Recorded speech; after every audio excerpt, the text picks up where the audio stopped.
I need to admit something. I got it wrong. In a previous video, I broke down one of Taekwondo's most popular kicks.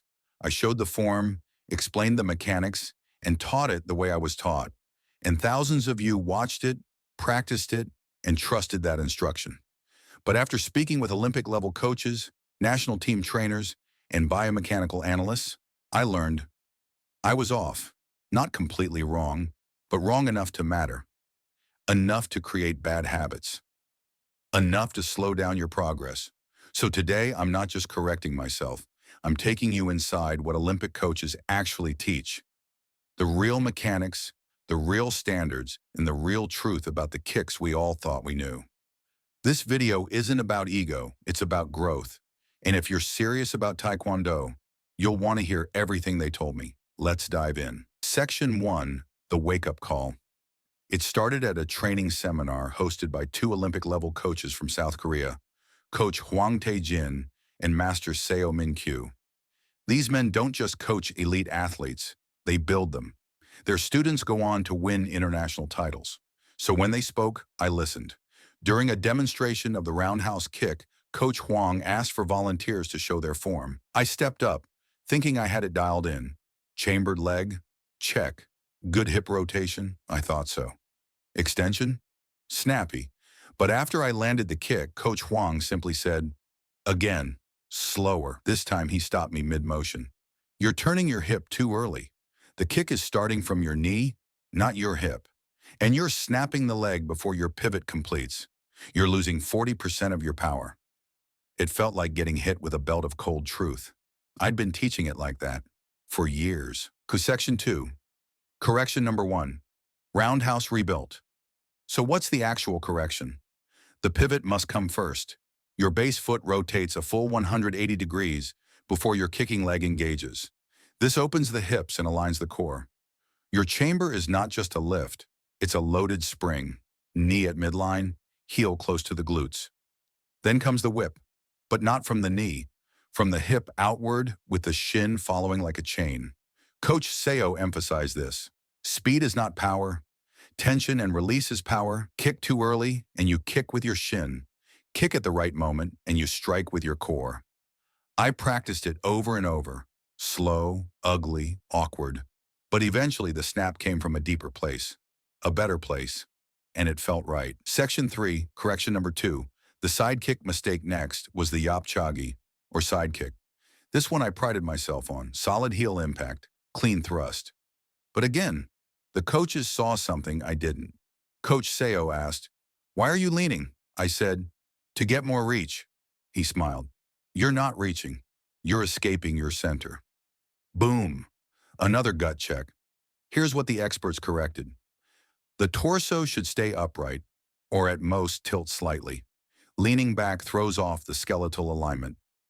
The kicking leg should extend along a straight vector, heel first using glute drive, not hip swing. The chamber should cross your center line, meaning the knee pulls slightly across the body before launching outward.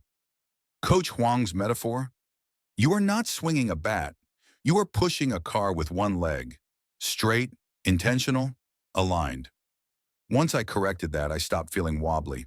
I stopped overextending, and my sidekick started hitting harder with less effort. Section 4, correction number 3. The myth of the spinning hook, then came the biggest shocker of the session, the spinning hook kick, or Dwit Huryo-chagi, the crown jewel of demo kicks. I used to tell students, commit to the spin, trust the rotation. That's partly true, but incomplete.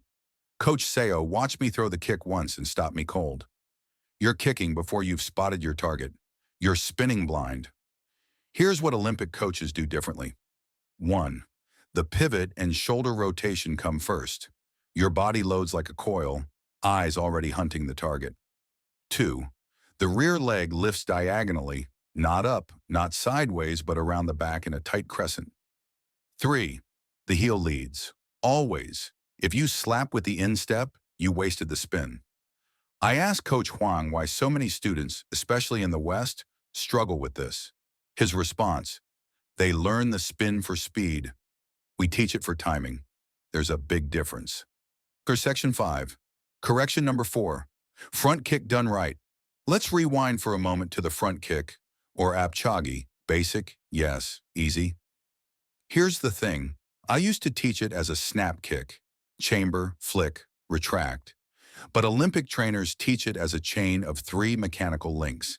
Chamber to the solar plexus height with tight knee and toes pulled back. Ball of the foot is the striking surface, not the instep. The hip lifts, then extends, not just the knee.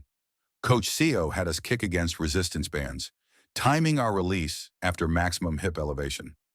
That moment, that fraction of delay, is where the power lives. He said, Apchagi is not a jab, it's a piston, and the best pistons move in straight lines, not curves. Section 6. How to unlearn bad habits. So now the question is, what do you do when everything you've practiced needs fixing? Here's what Olympic coaches told me. Slow it down. Most corrections happen at 30% speed. You need to feel the moment where the kick loses structure. 2. Use mirrors or cameras. Experts constantly self-correct through visual feedback. 3. Retrain patterns with bands, walls, or partner resistance, forcing your body into proper alignment over and over. 4. Visualize the intent. Don't just do the motion, imagine its effect. What are you breaking? Where is the force going? Most importantly, they reminded me, you're not starting over. You're going deeper. That stuck with me. Section 7. Why this matters, you might be thinking, so what? I'm not going to the Olympics. But here's why it matters, even for casual martial artists.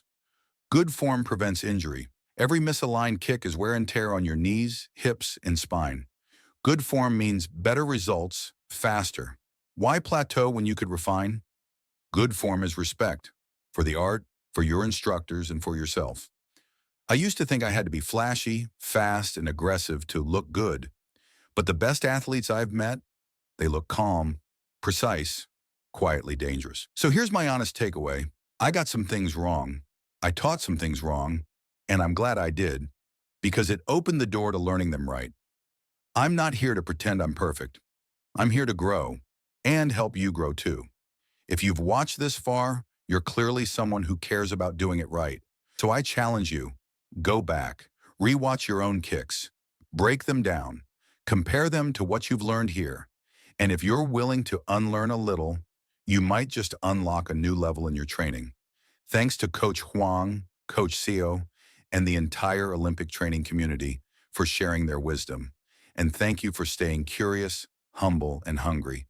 Let's keep learning. Osu.